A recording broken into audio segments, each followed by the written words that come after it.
The air is thin, a sterile humming silence over the polished floor of the federal courtroom. Judge Thompson sits high above a granite face of impartial justice. A close-up shot on the veteran's hands. They are steady. Veins trace the roadmap of a life hard fought. His name is Sergeant Elijah Eli Reid, late 30s. His tailored suit fits sharp, but the empty space beneath his left pant leg is a constant heavy presence. He is rigid in his wheelchair. He is waiting. The camera whips across the aisle. Officer Maxwell, late 20s uniform, starched stiff. His partner, Officer Kramer, older eyes, narrow and cold. They are flanked by their legal team faces, smug, relaxed. A quiet confidence that borders on arrogance. They exchange a quick, silent smirk. They believe they have already won. A deep, resonating crack of the judge's gavel. Cut to black. A sudden sharp flash of light. A blinding, sun-drenched tarmac. The deafening roar of a military transport plane. It's an immediate, visceral flash forward. Eli is younger, stronger. Mud covers his helmet. He is dragging a wounded comrade under heavy fire. The air is thick with the smell of gunpowder and hot copper. A split second of agony, the sound of an explosion, and the world goes silent, then spins. Back to courtroom. Eli flinches, a silent tremor passing through his jaw. He tastes the dust and iron of that distant country. His hands tighten on the chair rests. The physical memory is a constant companion. The camera lingers on a young woman sitting behind Eli. Dr. Chloe Davis. She is his therapist, his anchor. Her eyes are wide with protective fear tracing the line of tension in Eli's neck. This is not just a lawsuit. This is the final battle for his soul.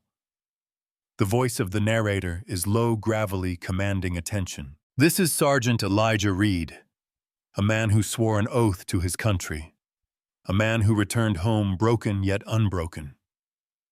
The camera pans slowly, deliberately. It focuses on a small, worn American flag pin on Eli's lapel. He asked for respect. He asked for dignity. At the busiest airport in the nation, he was given neither. He was treated like a burden, a punchline, a nothing. The narrator's voice drops to a whisper cutting through the silence of the room. But a courtroom is a sanctuary of truth, and today the wounded lion will roar. This isn't just a trial about negligence. It's about the true cost of honor. It's about the moment a veteran broken by war found himself fighting the dirtiest battle of all, the fight for simple human respect. A brief, stark shot of Eli's eyes, a depth of pain and focus, narrator commanding. So hold your breath, because what happened next didn't just shock the jury. It ripped the mask off the system itself. Narrator, urgent, direct, CTA. If you believe the sacrifice of our soldiers demands our absolute respect, smash that like button right now. Subscribe and turn on notifications. You don't want to miss a single searing moment of this man's fight for justice. The judge lifts the gavel again, ready to begin. The silence is deafening. The security screening checkpoint at Dallas/Fort Worth International Airport. A river of hurried, anonymous faces. The air is recycled, smelling faintly of cheap coffee and tired fear. The TSA agents. Officer Maxwell and Officer Kramer lean against the counter. They are bored. They are entitled. Their authority is the only thing that gives their day meaning. This is their kingdom. Maxwell drums his fingers on the conveyor belt, the plastic sound sharp and irritating. He looks at the stream of passengers' livestock being herded. He sees only inconvenience. He sees objects to be controlled. His boredom is a deep, consuming thing. It is the existential dread of a man who traded purpose for a paycheck. His posture, stiff and defensive, is a shield for his insecurity. He needs a target, a small, easy win. Kramer, older, tougher, chews gum like it's a job. His eyes, shielded behind tinted glasses, are always scanning not for threats, but for weakness. He learned long ago that people in distress are the easiest to break. He feels power when he sees compliance. He feels rage when he sees defiance. They exchange a glance, a silent pact of cynicism. They believe they are the thin blue line of civilization. In reality, they are two men thirsty for a moment of drama to shatter the monotony. They are arrogant not from wealth, but from unchallenged absolute authority over temporary captives. Maxwell laughs, a short, dry sound that barely reaches the microphone. He taps a picture on his phone, a civilian complaining about a bag search. Kramer to Maxwell. Another one complaining. They forget who keeps the lights on, Max. Maxwell smirking. They forget we decide if they fly, Carl. They forget we decide if they go home. This need to control, this arrogant belief in their own significance. It is a slow, toxic leak from their own emptiness. Across the sterile floor, Eli Reid waits in line. His face is a mask of controlled fatigue. He is an instrument of precision, not an actor in a domestic drama. He simply wants to get home. He wants the smell of clean air, not the metallic tang of anxiety. He clutches the handles of his specialized wheelchair. The aluminum is cold beneath his palms. He feels the phantom pain in his missing leg, a constant searing reminder of the price paid. Flashback. A brief, violent, split-second image. Eli in the desert. The sky is a furnace. The blast throws him against a wall of rock. Dust, blood, the overwhelming smell of burnt meat. A scream that is instantly swallowed by the chaos. He sees the faces of his squad, their eyes wide and fading. The memory is a wound that never truly closes. Eli blinks hard. He pushes the memory down, locking it behind the iron door of his discipline. He is in DFW now. He is safe, but safety is relative. He hates this checkpoint. It is a place of suspicion. The lights are too bright. The sudden invasive noise of the scanners is like a shockwave. He knows the drill, the stares, the uncomfortable pat-down, the questions. His disability is not a sacrifice here. It is an inconvenience. He sees the bored superiority in the guard's eyes. He feels the immediate tight knot of suspicion and defensive tension. He anticipates the indignity. He has already mentally prepared the shield of his pride. He is a man accustomed to fighting an invisible enemy. Today, the enemy wears a cheap blue shirt and a badge of borrowed power. He is exhausted, but his will is a steel cable. He will not break. But the silent question hangs heavy in the air. How much respect does a hero have to beg for? Eli rolls forward, his wheelchair hitting the rubber mat with a soft thud. The moment of conflict has arrived. He is ready for war. They are only ready for a joke. The sun is blinding through the thin blinds of the efficiency apartment. Eli Reid sits at a scarred wooden table. The room is small. It smells of stale coffee and the metallic tang of therapeutic cream. He is not in uniform. He wears a gray t-shirt stretched thin over his shoulders. His muscles are corded, a monument to old discipline. But the discipline is tiring. He looks at the bills spread across the table. They are a physical threat, a stack of paper demanding surrender. Mortgage payment, prosthetic adjustments, therapy copay. The numbers are relentless. They mock the Purple Heart pinned to the corkboard above his desk. Eli runs a hand over his face. The skin is rough. He hasn't slept well in weeks. The nightmares come like clockwork, loud, hot, and suffocating. He is back in the dust. The smell of diesel and burning plastic is everywhere. He hears the screams. He is fighting a war at home now. A war fought with paperwork and denials. He opens his laptop. He is trying to finish his online degree in cybersecurity. The screen glows cold blue on his tired eyes. He can still code. He can still think with the clarity of a field commander. But the physical burden is a constant grinding friction. The residual pain is a low, heavy thrum in his bones. He remembers the VA official's smile. "Thank you for your service, Sergeant. We'll get back to you about that claim in 6 to 8 months." Eli closes the laptop. The silence of the apartment rushes in, oppressive and judgmental. He goes to the kitchenette. The refrigerator is mostly empty. He has a choice: save the rest of the grocery money for a critical medication refill or buy actual food for the next few days. The decision is sharp. It is humiliating. He chooses the medication. Discipline over appetite. Always. He pulls his prosthetic leg from the corner. It is a work of cold, heavy precision. He straps it on. The suction is tight. It is heavy, cumbersome. It is a mechanical reminder of everything he lost. He looks in the mirror. He sees the man who carried his team out of the ambush. He sees the man his country promised to care for. He sees the veteran who is now struggling to afford his own existence. The shame is a poison he refuses to drink. He is unbroken. He will not beg. He will not trade his pride for pity. He straightens his back. He adjusts his jacket. The movement is stiff, but the intention is sharp. He is heading to the airport. He has a job interview in Seattle, a small tech firm that values his experience, not his disability. This flight is his next operation. It is his only chance to escape the crushing weight of the bills on his table. He rolls his chair toward the door.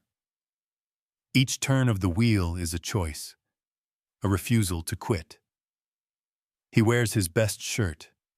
He polishes his leather shoes until they gleam, the one pair he still owns.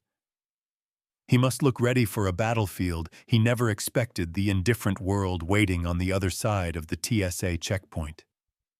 He is a symbol of strength, but his strength is running on fumes. He knows the world does not owe him thanks, but he desperately needs respect, and he needs to fly. The heavy door closes behind him with a final echoing clack. The clock starts. The pressure builds. The line is moving. Eli Reid rolls his chair toward the mouth of the metal detector. He is a man navigating a world not built for him. The movement is deliberate, precise. Officer Maxwell stands beside the conveyor belt.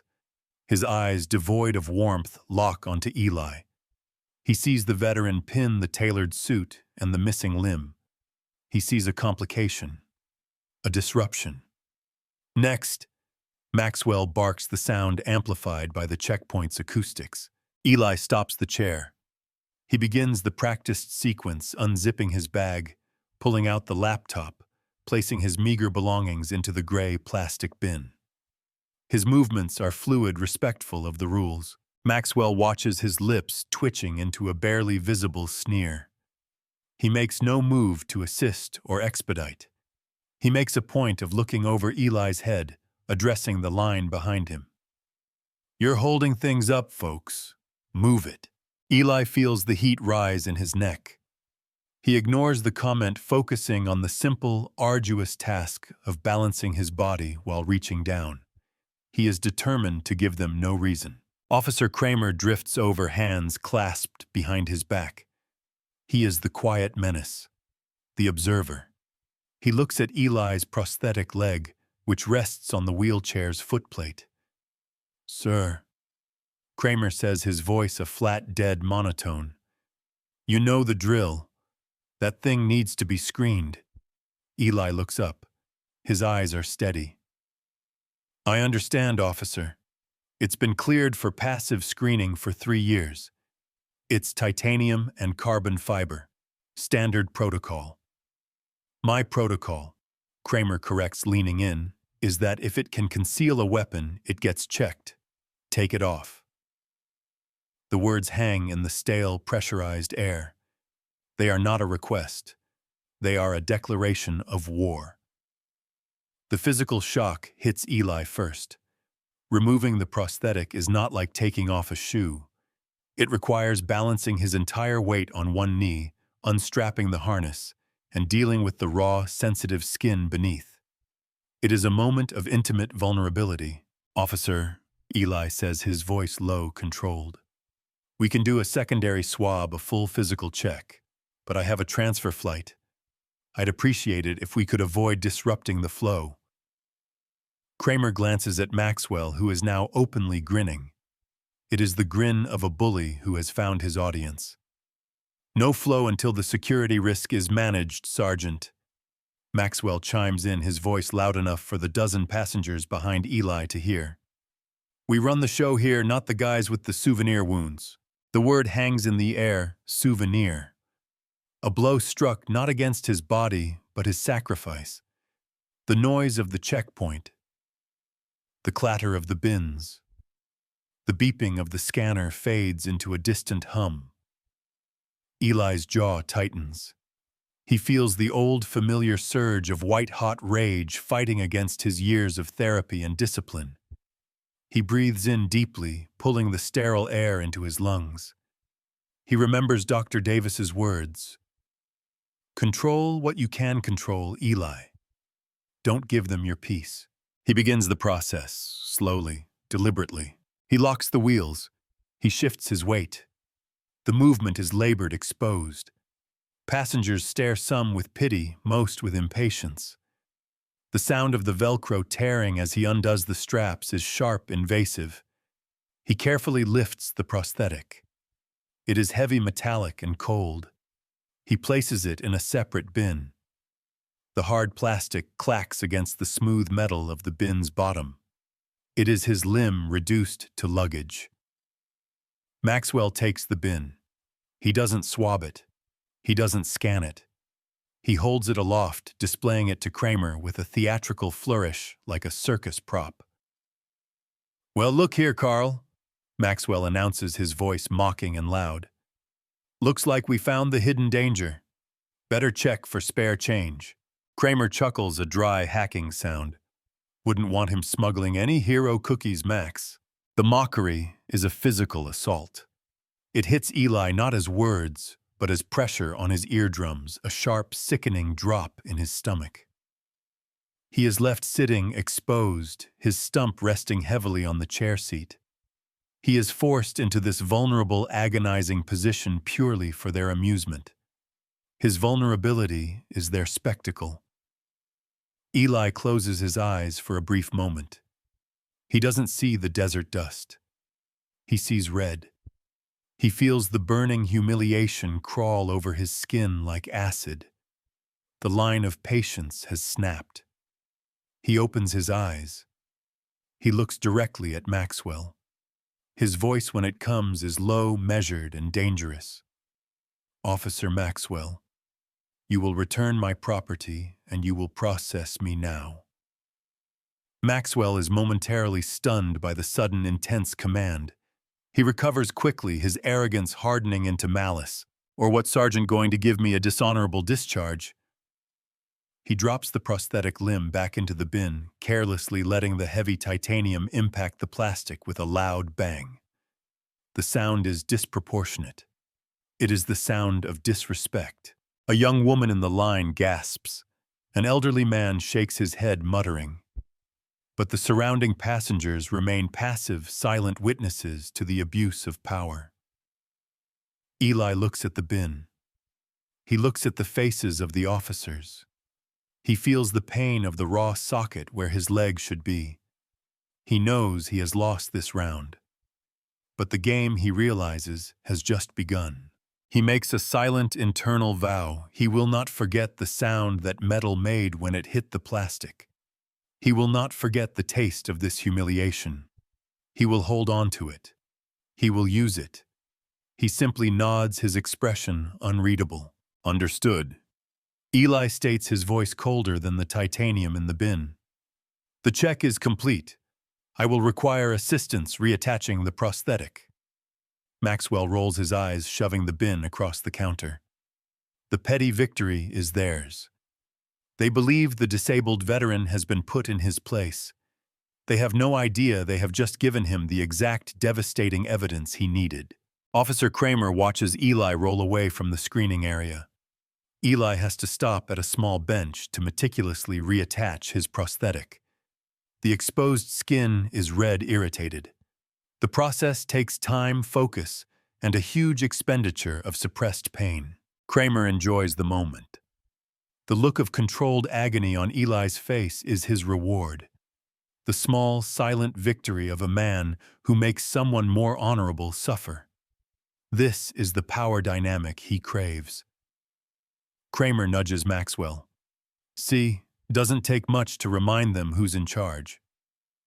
Maxwell nods, already typing a quick dismissive text on his phone. He adds a detail about the overly sensitive veteran to the airport security chat group. He feels a rush of validation. Shared cynicism is a strong bond. They have established the baseline. Eli is a target. Eli is delayed.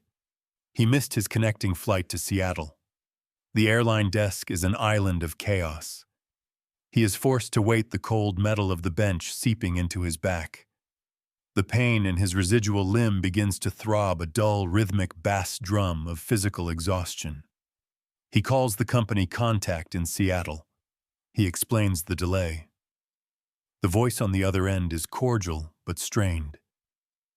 We understand, Sergeant Reid, but the interview slots are very tight. We'll try to reschedule. The words translate easily in Eli's mind. The opportunity is slipping away. He looks back at the checkpoint. Maxwell and Kramer are still there. They occasionally glance at him, their faces bland, their eyes holding a flicker of amusement. They are the architects of his failure. Eli is rebooked on the last flight out. The delay is 5 hours. 5 hours of sitting in the hard, unforgiving airport chair. He finds a quiet corner. He opens his laptop. He tries to review his code portfolio for the job interview. He needs to prepare. He needs to win. His future depends on this. But the sound is the enemy. The constant intrusive noise of the checkpoint, the sharp clatter of the plastic bins, the high-pitched beep of the scanners, the muffled commanding voices of the officers. It invades his concentration. It tears at his mental defenses. Kramer, seeing Eli working, begins a low, deliberate campaign of noise pollution. He starts shouting instructions, unnecessary clarifications, making phone calls on speaker near Eli's area. Kramer into phone loudly. Yeah, the amputee guy, the one who thinks his old stories get him a free pass. Made him take the leg off. Total drama queen. The words are meant to be heard. They are a calculated sonic assault on Eli's quiet desperation. The humiliation is now continuous and auditory. Eli stands up. The effort is immense. He rolls closer to a charging station, putting distance between himself and the noise. He finds a moment of fleeting peace, but the guards follow the disruption. Maxwell comes over ostensibly to manage a nearby crowd, but stands directly over Eli. Maxwell leans down, his breath stale. Hey, Sergeant. Heard you missed your flight. Tough break. Maybe you should have just flown freight. The air is thick with the stench of cheap cologne and malice. Eli looks up. He sees the sheer, unadulterated joy of causing pain in Maxwell's eyes. This isn't procedure. It's sport. Eli says nothing. He simply holds Maxwell's gaze. His silence is not defeat. It is containment. He is an expert in holding the line. He absorbs the insult, storing the precise emotional charge of the moment. Maxwell tries again, raising his voice so others can hear. You know we're all veterans here, right? We served the public trust. But some of us actually finished the mission. Not everybody gets to retire early on a disability check. The insult is a sharp surgical incision. It slices directly into Eli's deepest source of pride and pain. It implies he quit. It implies his sacrifice was a convenience, not a cost. Eli's hands resting on the laptop flex hard. His knuckles turn white. He fights the overwhelming visceral urge to lash out. The adrenaline is a bitter taste on his tongue. Flashback. Eli young, idealistic, taking the oath. The crisp, clean fabric of his uniform. The solemn promise. Then the sound of the command. Secure the area. Sergeant, protect the position. He executed the order. He did not fail the mission. The mission failed him. He looks back at Maxwell. He controls his breathing. Slow, deep. He forces the rage into a cold, hard knot beneath his ribs. My mission, Eli states, his voice impossibly level, is still ongoing, officer, and it is about to include you. Maxwell laughs, a genuine dismissive sound that echoes through the concourse. Ooh, a threat. Should I call my supervisor, Sergeant, or should I just give you a free soda? Kramer arrives, sensing the escalation. He steps in, playing the role of the reasonable officer, which only amplifies the cruelty. Kramer. All right, Max, chill. He's just stressed. Hard to keep things together when you're a burden on the system. Go get him a water bottle. On the house. The humiliation reaches its peak. Eli's personal struggle, his financial anxiety, his physical trauma, all exposed and mocked as a burden on the system. Eli closes the laptop. He stands using his arms to push his weight. He straps his computer bag across his chest. He rolls away, not in retreat, but in tactical withdrawal. He does not look back. He does not yell. He does not cry out. He simply leaves the scene of the crime. But as he rolls toward the gate, every click of his wheelchair wheels on the floor tile is a mental recording. The recording holds the exact time, the exact words, the exact sneers. He is gathering his intelligence. He is preparing his counterattack. The battle at the airport is over. The war in the courtroom has been declared. The courtroom lights are bright, but the atmosphere is thick with the shadow of contempt. Officer Maxwell is still seated on the witness stand, crumpled, his lie exposed, his arrogance shattered by the sound of that single loud bang played on loop. Thorne, the defense attorney, scrambles. He calls for a recess, a motion swiftly denied by Judge Thompson. The judge's gaze is heavy fixed on the defense table. The jury, however, looks only at Eli Reid. They see not a claimant, but a soldier who was betrayed twice. Leslie Hicks stands addressing the judge. Your Honor, the defense attempted to paint my client as mentally unstable. The evidence now shows that the instability lies entirely with the officer's conduct. Thorne rises, his face flushed. Objection, counsel is testifying. Sustained. The judge rules, but the force is gone from his voice. The truth has already been admitted. Leslie turns to the jury. She uses silence as a weapon. She lets the image of the smirking officer and the sound of the impact linger in their minds. Now the final crushing blow. Leslie calls Sergeant Elijah Reid back to the stand.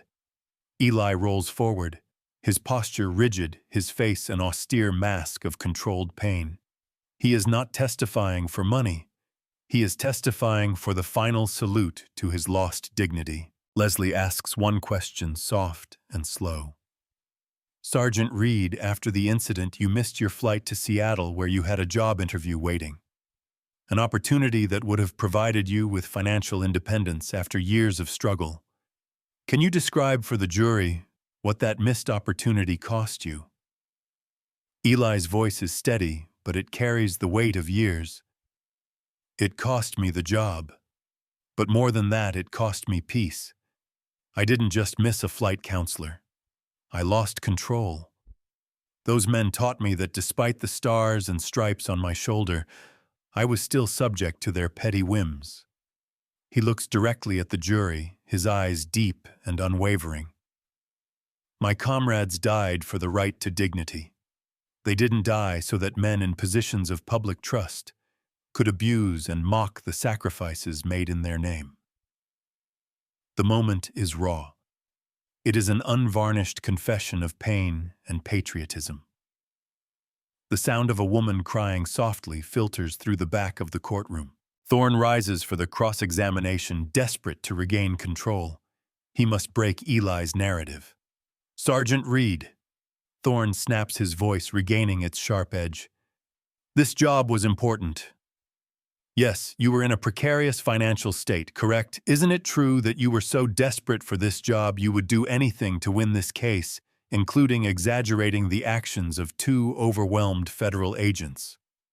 Thorne slams his hand on the railing.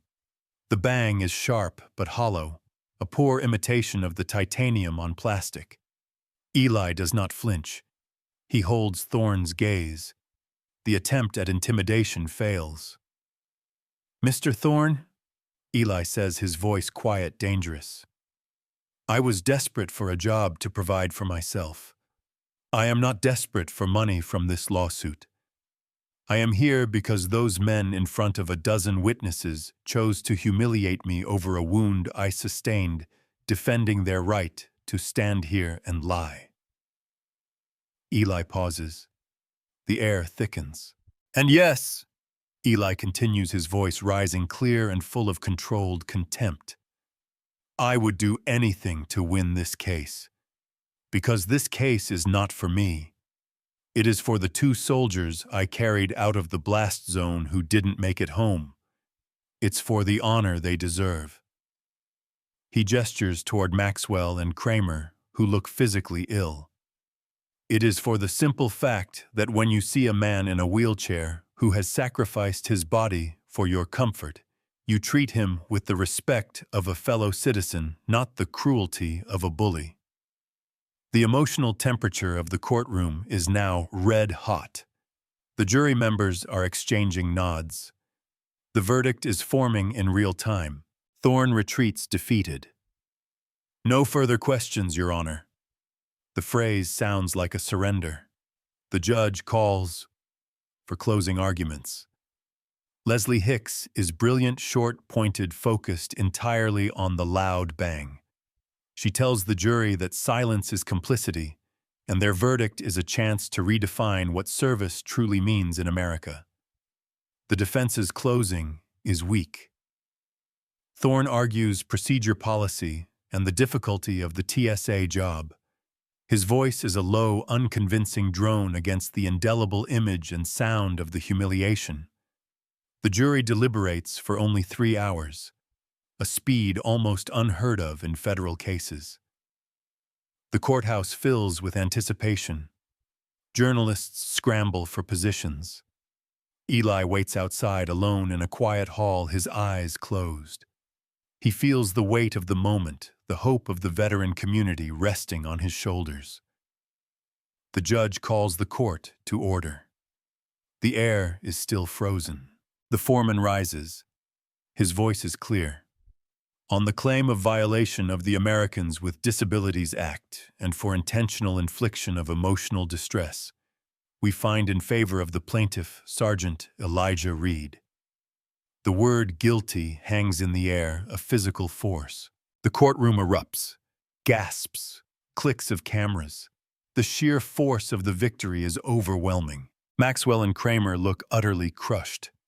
Their faces turn ash gray. Their arrogance has been pulverized into dust. They are no longer petty tyrants. They are exposed criminals.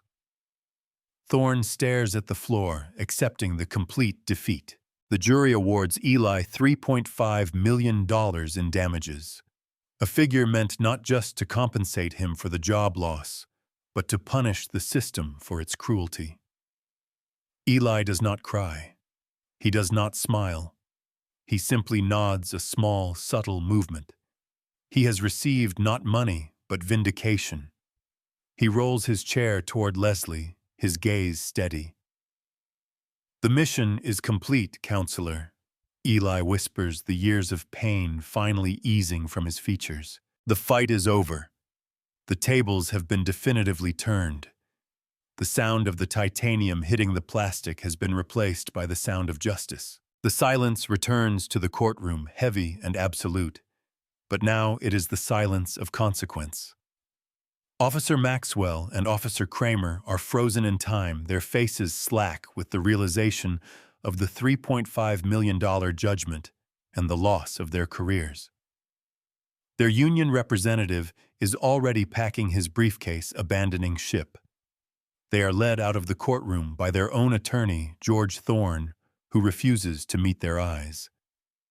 The hall is a cacophony of reporters' questions and flashing lights, but for Maxwell and Kramer, the noise is distant. They hear only the amplified sound of that loud bang echoing their downfall. They are hustled into a small, sterile conference room reserved for the defense. The air is cold. It smells of stale paper and failure. Kramer collapses onto a chair, his composure finally dissolving. "It was just a prank, George. We didn't mean to ruin the guy. It was just a joke to pass the time."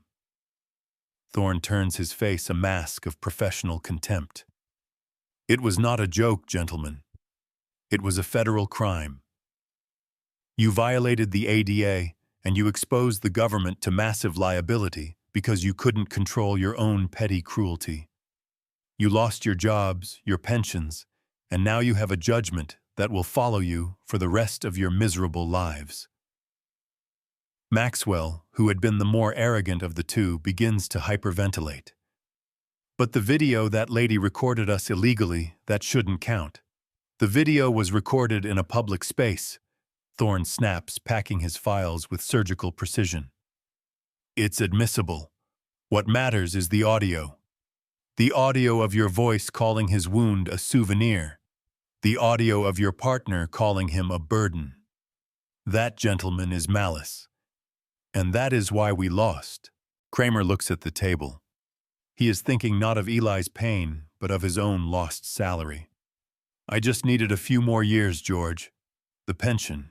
Thorne simply shakes his head. "The price of a loud bang is $3.5 million. Just then, the door creaks open. Dr. Chloe Davis. Eli's therapist stands there. She is not gloating. Her expression is one of detached, professional soulness. "Mr. Thorne asked me to come in." Dr. Davis says, her voice low. "He wanted you to understand the full cost of your actions. Not the financial cost, but the human cost." Maxwell stares at her defiant. "What do you know, Doc? You just see dollar signs." "I know that Sergeant Reid's prosthetic limb, the one you treated like a piece of refuse, was named Echo by him. Because every step he took was a tribute to his fallen squad leader, whose final words were, 'Keep going, Eli.' The prosthetic was his silent promise." Kramer looks up, his eyes wide. A new layer of horror settles on him. He realizes the object they mocked was a sacred memory. "The day you humiliated him." Dr. Davis continues, her voice unwavering. "He was flying to a job interview that represented his last real chance at financial and psychological independence. He had been sleeping only 3 hours a night because of nightmares. He was rationing his painkillers. He was at his absolute breaking point. Your prank didn't just delay his flight. It shattered his self-worth. It amplified his PTSD triggers to the point of collapse. He had to be admitted to a private facility immediately after the incident. For 3 days he couldn't speak. He couldn't eat. He was back in the blast zone, only this time the threat was you." The room is silent, except for the slight shaking sound of Maxwell's breath. The smell of fear is now mixed with the sterile conference room air. Dr. Davis walks to the center of the room. "You thought you were making a joke about a man begging for a handout. You were wrong. You were attacking a man fighting for his survival. You accused him of being a burden on the system, but in reality, you were a cancer on the system he fought for. She looked specifically at Kramer. You said he retired on a disability check. What you didn't know is that his initial application for a pension was denied because the VA claimed his injury wasn't severe enough. He was living on borrowed money. He was struggling to afford that very prosthetic you so carelessly tossed. Kramer flinches. He remembers the cold satisfaction he felt, the belief that Eli was simply an entitled drain. The truth is a physical blow, heavy and sickening. He lost the job in Seattle, Dr. Davis states simply. But he gained something far more important. He gained the evidence that his fight was righteous. He gained the truth that his pain was real and the cruelty was intentional. She pauses, letting the finality of her words settle. You didn't just lose a lawsuit. You lost your honor. And you lost the one thing Sergeant Reid will always carry, the respect of the community. Dr. Davis turns and leaves the room. The door shuts quietly, but the silence inside is now loud, filled with the echo of their destroyed lives. Maxwell and Kramer are left alone in the cold room. They look at each other not as partners in crime, but as two shipwrecked men clinging to separate pieces of debris. Their cruel, petty joke had a cost $3.5 million, and the discovery of a crushing, horrifying truth about the man they destroyed. Their arrogance has been replaced by supreme, irreversible guilt. The judgment is delivered. The finality of the number $3.5 million does not register as money to Maxwell or Kramer. It registers as a life sentence. They are back in the cold conference room. Thorne is gone. The contempt on his face was the final verdict. Maxwell stares at the wood grain of the table. He tries to access the arrogance, the cynicism that sustained him. It is gone. It has evaporated under the intense heat of the truth. He attempts to laugh, the same sharp, dry sound he used at the checkpoint. It comes out as a hacking, choking gasp, Maxwell whispering. It was just a prank. I didn't think he'd sue. I didn't think it would be real. The ghastly realization slams into him. The lawsuit wasn't the real consequence. The destruction of Eli Reid's life was. He realizes the money is not payment for the leg, but payment for the soul he attempted to crush. His sense of power, the only thing he cherished now, curdles into toxic shame. He feels a sudden, profound self-loathing. He is not a guardian. He is a predator who preyed on the wounded. Kramer is quieter. His face is pale, his eyes fixed. His internal monologue is a torrent of displacement and denial. Kramer internal monologue. He was an elitist. He thought he was better than us. He provoked us. We were just doing our jobs. We were tired. It was the system. The system made us do it. But then the visual returns. The projection screen. Maxwell's smirk. His own cold, dead eyes. The sound. The loud bang. He cannot blame the system for the smirk. The cruelty was their own creation. It was a choice. He remembers Dr. Davis's testimony. He was rationing his painkillers. He was fighting for psychological independence. Kramer had been struggling with his own financial issues. He had taken his frustrations out on a man who was fighting a war he couldn't see. He had mocked a man for the exact poverty he was trying to escape. The irony is a jagged piece of metal in his gut. Maxwell jumps up suddenly, sending his chair scraping across the floor with a scream of wood on tile. He paces the room. His breathing is shallow, panicked. He needs to escape the confinement of the truth. Maxwell yelling, panicked. It's unfair. My father was a cop. I earned this job. I'm a good guy. I hate the uniform. I hate the airport. I hate that I'm stuck there. And he looked so judgmental. His internal justification is exposed as a pathetic defense for his existential boredom. He didn't mock Eli because Eli was a burden. He mocked Eli because Eli had purpose and honor, two things Maxwell had failed to achieve. Flashback. A short, sharp sequence. Maxwell, age 10. His father, a police officer, dismisses his hopes of joining the force. "You're not tough enough, Max. You're weak. You'll never cut it." The coldness. The dismissal. The wound festered. He sought the uniform not for honor, but for permission to exert power. He sees Eli Reid a real hero, a true soldier, and his insecurity manifested as cruelty. He tried to pull Eli down to his level of failure. Kramer finally speaks, his voice a low, strangled rasp. "The kids saw it, Max." Maxwell stops pacing. "What?" "The video. My daughter. She saw the news feed this morning before the verdict. She asked my wife why the man in the video was acting like a monster." Kramer drops his head into his hands. The tears that finally come are not for the lost pension, but for the lost respect of his own child. The public humiliation magnified by the court's judgment is a small thing compared to the moral verdict delivered by his own daughter. His denial is completely eroded. He confesses his guilt aloud.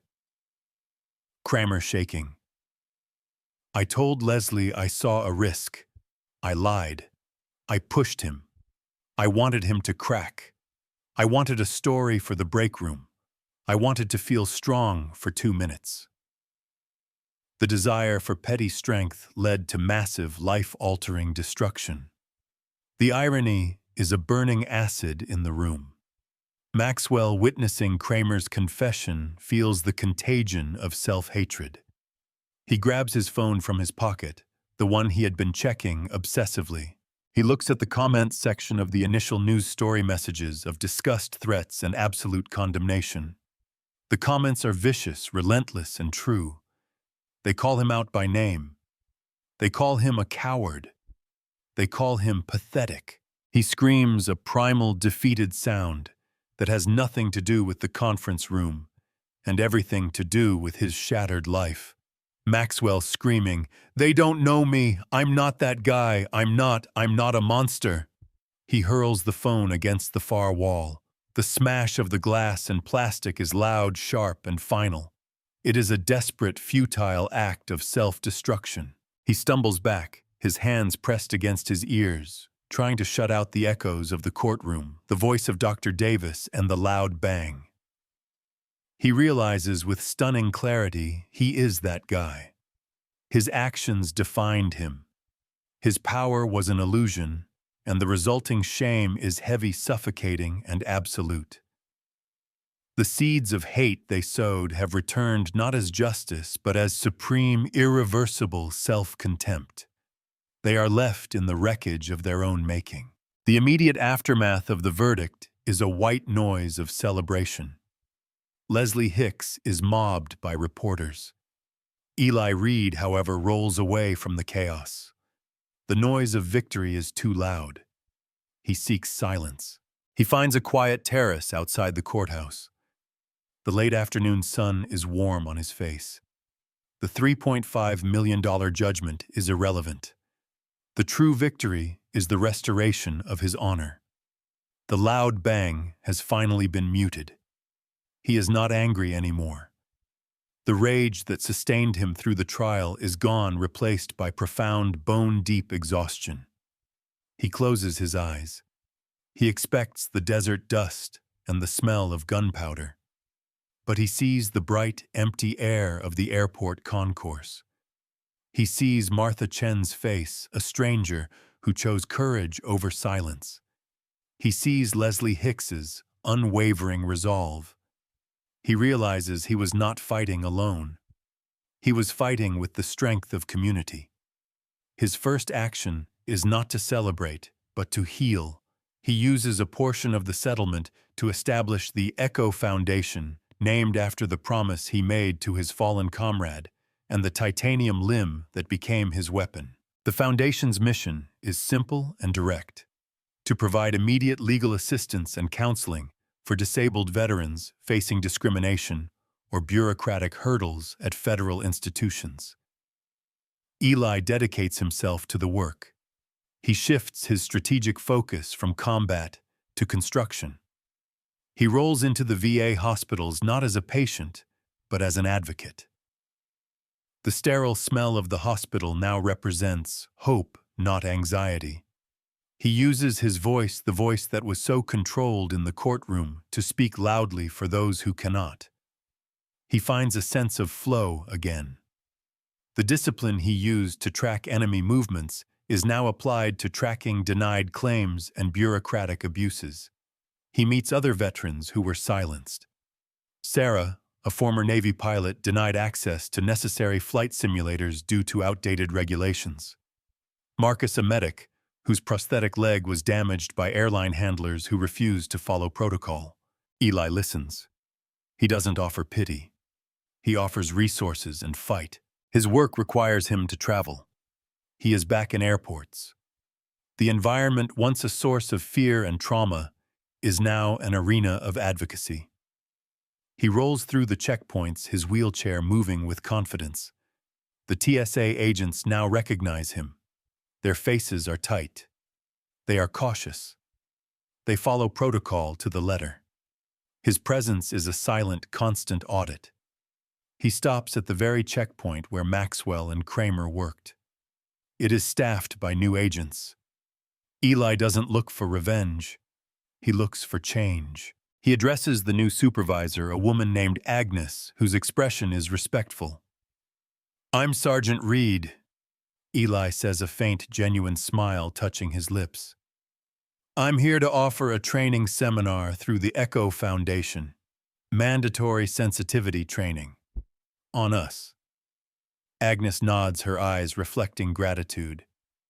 "We've read the judge's order, Sergeant. We need it. Thank you." The air at the checkpoint has changed.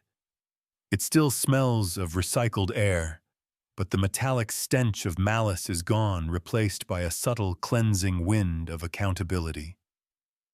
Eli has successfully reprogrammed the system. He used the humiliation not as a source of bitterness, but as a blueprint for systemic reform. His healing is tied directly to the healing of his community. He fought his last great battle in the courtroom, and his peace was the trophy. The Echo Foundation quickly becomes more than a legal fund. It is a national movement. The viral power of Eli's story. The sound of the loud bang forces a reckoning within the TSA and across federal agencies. The agency faces public scorn and congressional inquiry. The lawsuit's true victory is the mandatory re-education. Judge Thompson, in his final decree, ordered sweeping changes to disability and veteran handling protocols, but more importantly, he ordered comprehensive humanity training. This is where the culture shifts. Eli Reid and Dr. Chloe Davis designed the training module. It is not about procedure. It is about empathy. The training begins with the unedited raw audio of the titanium hitting the plastic played in every TSA briefing room across the country. The sterile rooms which once served as breeding grounds for cynicism now become centers for moral accountability. New TSA recruits and veteran agents alike are forced to confront the audio. The sound is an immediate visceral punch. They are made to understand that a joke carries a heavy physical consequence. Eli, using the settlement money, hires fellow wounded veterans, amputees, survivors of TBI, and military psychologists to lead the sessions. The uniform is no longer just blue. It is worn by those who understand the true cost of service. Officer Agnes, the new supervisor at the Dallas checkpoint, embraces the change. She stands at the head of the security line, her posture one of diligence, not dominance. Her team is instructed to make eye contact, to use the word veteran with genuine respect, to offer assistance before it is requested.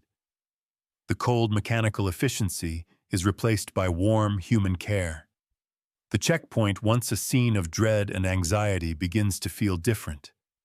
The lighting still feels bright, but the atmosphere is no longer oppressive.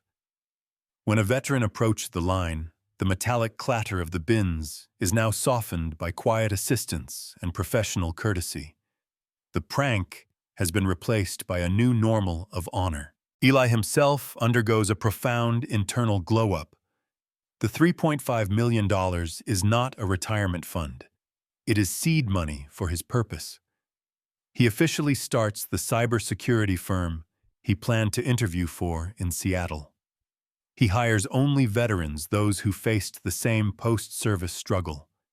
He creates a culture built on trust and mutual respect. The office smells of new equipment and comradeship, not fear or desperation. His demeanor softens. The rigid mask of controlled fatigue melts away. He smiles more easily. The chronic, low-level rage has finally been exorcised by the courtroom victory. He continues his therapy sessions with Dr. Davis, but the focus changes from survival to thriving. He is learning to accept the pain as a part of his story, not the definition of his future. He sees his prosthetic limb, Echo, not as a symbol of loss, but as a symbol of unbreakable resilience. The nightmares lessen. The phantom pain, though present, is quieter. The sound of the loud bang no longer haunts his sleep. It fuels his mornings. The former agents Maxwell and Kramer face the true personal cost. They are fired. Their appeals fail. They attempt to find work, but the viral infamy of the video precedes them. They are forced into low-wage, isolating jobs. They are consumed by shame and ostracism. Their punishment is not the judgment. It is the loss of community. They are stripped of the only thing Eli fought to maintain: dignity and belonging. They are left with only their own miserable, bitter company. Eli, meanwhile, builds his community. He marries Dr. Chloe Davis, the woman who saw his pain and helped him find his purpose. Their life is built on empathy and shared mission. Eli's final act of healing is to return to the airport not as a plaintiff, but as a guardian. He stands near the checkpoint observing. A young soldier, nervous, rolls his chair to the line. An agent trained by Eli's foundation approaches with a smile. "Welcome home, Sergeant," the agent says quietly. "How can I make this easier for you today?" Eli watches the soldier relax, the tension draining from his shoulders. The air is quiet. The sound of respect is loud. The tables have been turned. The system has been fixed. The veteran is finally truly home. The months following the verdict are dedicated to the Echo Foundation. Eli moves with a controlled, quiet strength. The raw fury is gone, replaced by a deep, sustaining satisfaction. He is building something permanent. His physical health improves dramatically. The chronic stress is lifted. The headaches lessen. Dr. Chloe Davis, now his fiancée, observes his recovery not with professional detachment, but with shared joy. He receives a letter from the Seattle tech firm he missed the interview with. They read his story. They understand the cost of the delay. They offer him a senior advisory position, fully remote, allowing him to lead the foundation while coding. Eli accepts. The financial stress, the physical threat of the bills, finally vanishes. He has achieved the independence he fought for at the checkpoint, but on his own honorable terms. Eli's healing is inextricably linked to the healing of the community. He hosts the first annual Echo Gala, raising funds and awareness. The room is filled with veterans, lawyers, and congressional aides, a powerful convergence of people dedicated to accountability. During the event, Martha Chen, the woman who recorded the video, approaches Eli. She is smiling, genuine. "You saved more than just your dignity, Sergeant," Martha says, holding a glass of water. "You gave every veteran permission to fight back." Eli looks across the room at his team. The veterans he hired are laughing, talking openly about their invisible wounds. The shame they carried has been replaced by solidarity. The mission wasn't complete until the next guy didn't have to fight it.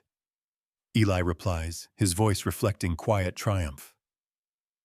They taught me that if you suffer in silence, you suffer alone. We are done being silent. Eli finally takes a long-delayed trip. He is flying to a conference in San Diego. He rolls his chair toward the familiar checkpoint. The air feels different. He is greeted by Officer Agnes, the supervisor, who now runs the most respectful and efficient checkpoint in the country. "Welcome, Sergeant Reid," Agnes says, smiling warmly. "The line is clear. We've arranged for the mobility screening to be done privately as per the new protocol." Eli nods, appreciating the deference and professionalism. The metallic clatter of the bins is now soft-controlled. The sound of respect is the new standard. He rolls through the gate. He closes his eyes for a moment. He feels the faint phantom pain in his leg. But the feeling is no longer one of defeat. It is one of unbreakable hope. He opened his life to trauma, but he closed his story with justice. The story of the loud bang is now a cautionary tale, a permanent fixture in the nation's conversation about honor. Eli Reid, the veteran who refused to break, has finally found peace and community. The Echo Foundation is now operational. Eli's days are filled with purpose coding for his firm in the mornings, advocating in the afternoons. His life is built on action and empathy. One crisp Saturday morning, Eli is rolling through a quiet park near his home in D.C. He is heading to a local Veterans Outreach Center to give a presentation on legal rights. The air is clean-smelling of damp earth and late-season foliage. He pauses near a small wrought-iron bridge. A woman is sitting on a bench, sketching in a large notebook. He recognizes her instantly. Martha Chen. The woman who provided the truth, the video that shattered the defense. He rolls toward her. She looks up, her expression one of quiet surprise. "Martha," Eli says simply, his voice soft. "Sergeant Reid, I didn't expect to see you outside of a courtroom," she replies, closing her notebook. She smiles, genuine and warm. Eli stops the chair beside the bench. He is not in a suit. He wears a simple gray hoodie. The formality of the trial is gone. "I owe you more than I can say," Eli states, his eyes locked on hers. "You gave me the weapon to fight. You risked your anonymity for a stranger." Martha looks out at the creek flowing beneath the bridge.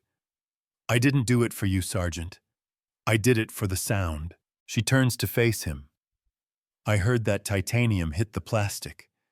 That bang was the sound of my own cynicism being broken. I was one of those people who just stood there watching. I was complicit in my silence. Recording the video was my own defense against being a coward." The silence stretches between them. It is not tense but full, filled with the shared understanding of a battle fought and won. "I see the change, Martha," Eli says, "in the airports, in the way the veterans carry themselves. And I see the change in you, Eli." Martha counters, using his first name easily. "You're not fighting a war anymore.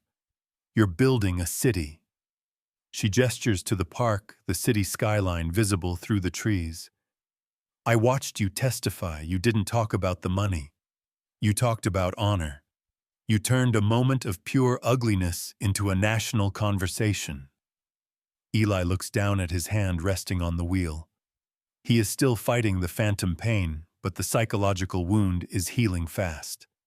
"I just followed my orders, Martha," Eli says, a faint, real smile touching his lips. "The mission was simple: leave no one behind." Martha opens her notebook slightly. "I'm sketching, trying to capture the light here." Eli looks at the light, bright, clear, unfiltered. A perfect contrast to the sterile fluorescent glare of the airport checkpoint. He is no longer defined by his wound, but by his work. The fight is over. The dignity is restored. The connection is made. He is home. The celebratory press conference is over. The champagne corks have been popped. The noise of victory fades, leaving the quiet satisfaction of a job profoundly done. Eli Reid finds Dr. Chloe Davis waiting for him in the quiet sanctuary of Leslie Hicks's office. The room is dark, save for the city lights filtering through the blinds. Eli wheels toward her.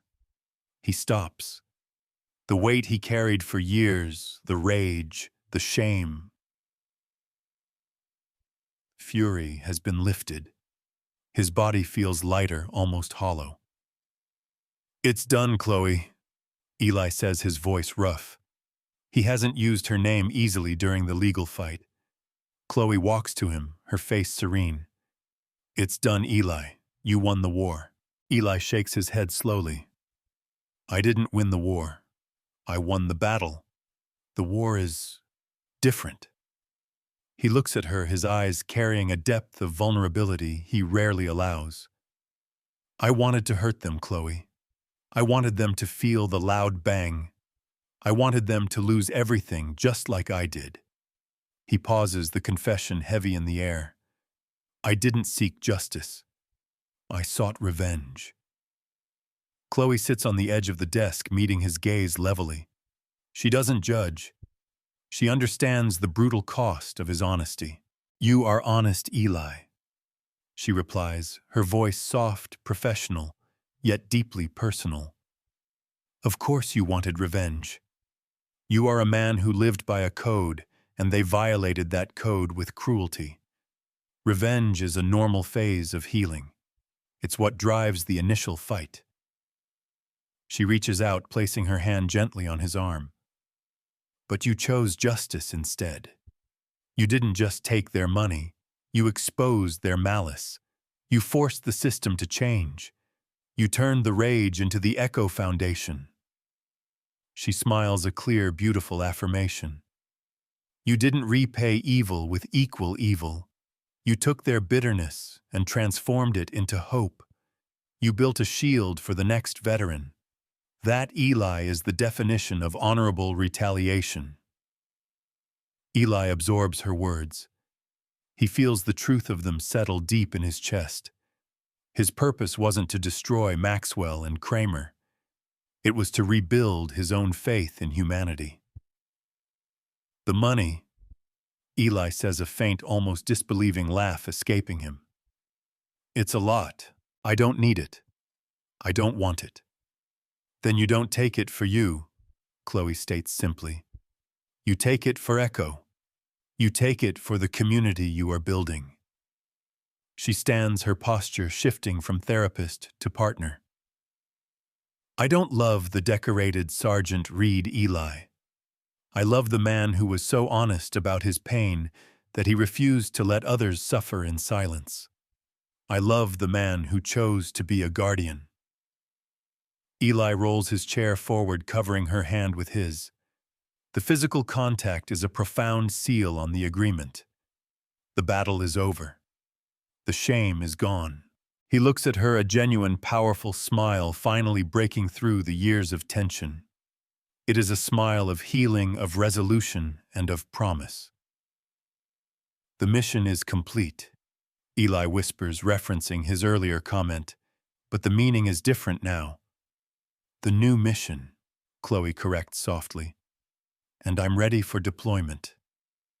The quiet understanding between them is the final, profound victory. They exit the office, not to the sound of cameras, but to the promise of a shared future built on honor and community. The Echo Foundation is thriving. It operates from a sun-drenched office in D.C., staffed by veterans and fueled by the $3.5 million judgment. Eli Reid sits at his desk, coding, consulting, and building. The war is truly over. He looks at a framed photo on his desk, a blurry cell phone video still of Martha Chen's hand holding the camera. Beneath it, a single word: truth. The trial provided justice, but the foundation provided meaning. He is no longer defined by the loud bang of disrespect. He is defined by the soft click of his own prosthetics as he rolls to help another veteran. His personal life, once ravaged by the stress of survival, has found peace. He and Chloe are planning their wedding. Their life together is built on the shared mission of advocacy and quiet understanding. The fate of Maxwell and Kramer is sealed. They are footnotes in a legal textbook. They lost everything. Their punishment is not the fine but the internal exile, the loss of their own self-respect. They are left with the perpetual echoing shame of their actions. They carry the cost of their cruelty every day. Eli accepts this outcome not with malice but with profound, weary sadness.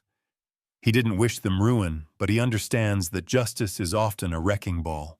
He rolls to his window. He looks out at the city, a place of ambition, power, and often indifference. He realizes his victory was a choice to stand up not just for himself, but for the principle that dignity is non-negotiable. His most defining moment of closure comes at a fundraising dinner. Eli is giving a speech on the importance of veterans' visibility. He tells the audience about the airport. He tells them about the fear. He tells them about the rage. When that titanium hit the plastic, Eli recounts, his voice steady. I thought I had been defeated.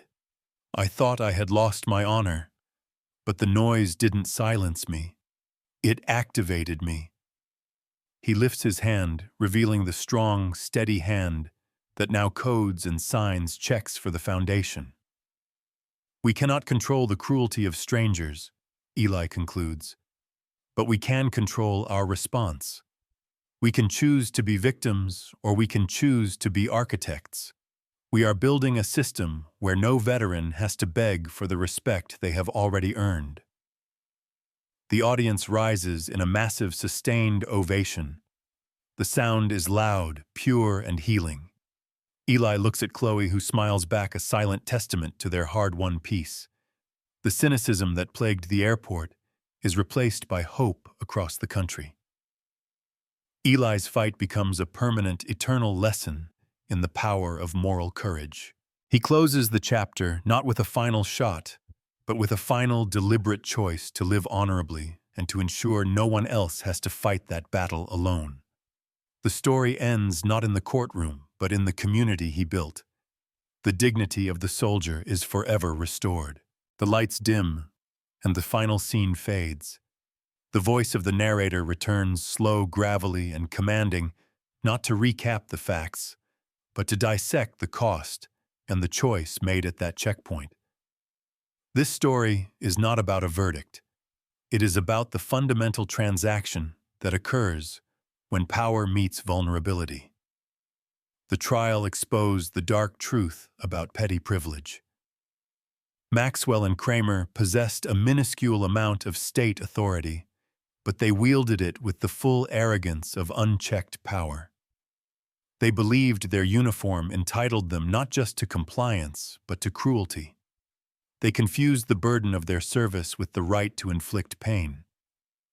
Their arrogance was fueled by a deep, hollow cynicism.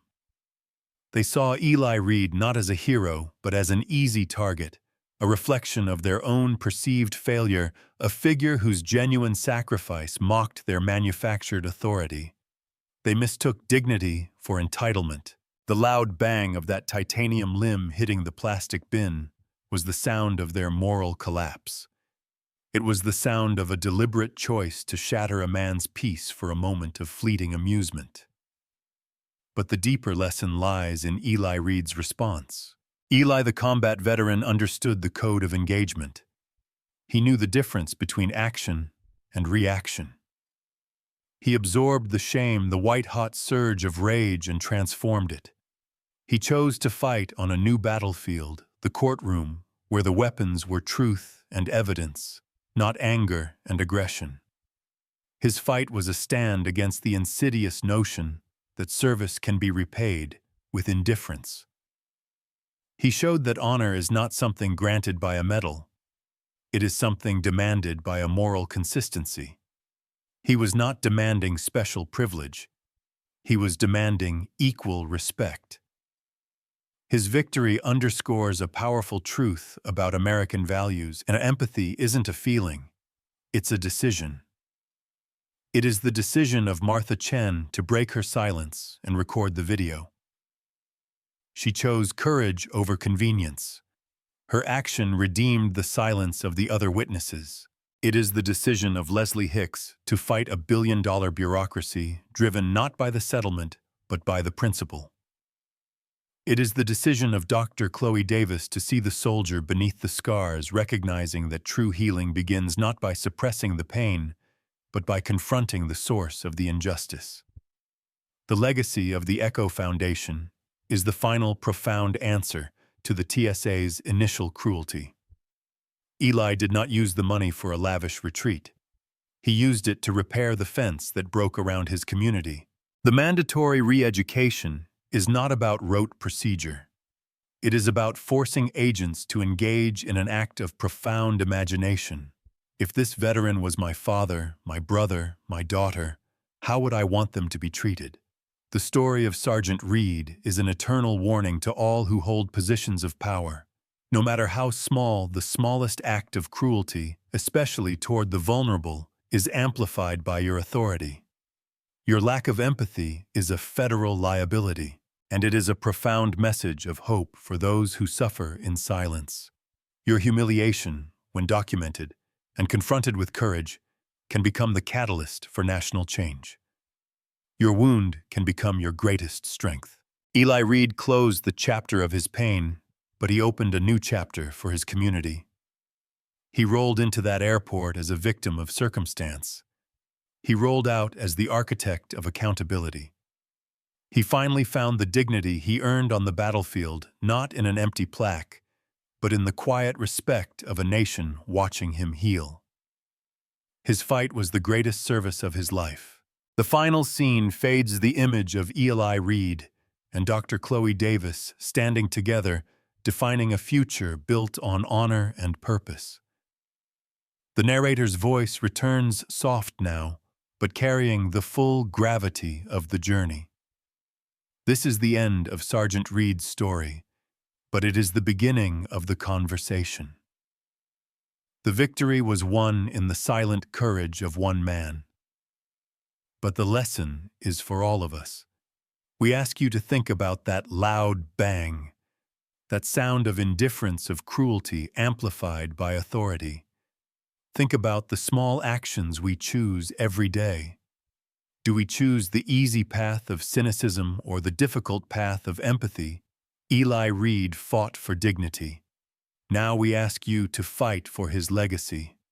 If this story of the quiet hero, the petty tyrants, and the ultimate justice moved you, we ask for 3 simple actions to amplify the truth. 1, the thumbs up. Hit that like button right now. Every single like is a vote for honor and accountability. It tells the algorithm that stories of integrity and courage need to be seen by millions. Make the loud bang heard around the world. 2, the conversation. We want to hear your story. Have you ever been the victim of petty authority? Have you witnessed someone being unfairly targeted, and did you choose to speak up like Martha Chen? Scroll down to the comments section. Share your moment of courage or your hardest learned lesson about empathy. Use the hashtag #EchoJustice. Let us build a community where no one suffers in silence. The discussion is where the real healing begins. 3, the share. Click that share button. Send this video to your family, your friends, and your colleagues. Share it with anyone who believes that respect is a right, not a privilege. This is more than entertainment. It is a mandatory lesson in human decency. Help us ensure that the principles Eli fought for are taught in every home and every workplace. Remember the ultimate moral of Sergeant Reid's ordeal. Respect is the greatest currency of all. We also want to remind you that the Echo Foundation is real fighting every day for veterans who are navigating the bureaucratic maze. Click the link in the description below to learn how you can support Eli's mission and help change the system from the inside out. And finally, don't miss our next story. Our team is already preparing another incredible true account of betrayal and vindication. The CEO who fired his mother's caretaker for being slow learns her secret on his deathbed. It is a story about the unseen sacrifices, the consequences of judgment, and a final act of reckoning that will redefine success. Make sure you subscribe to the channel and hit that notification bell so you are the very first to witness the next profound lesson. Thank you for watching, for believing, and for choosing to be part of the solution. Your voice is the final verdict.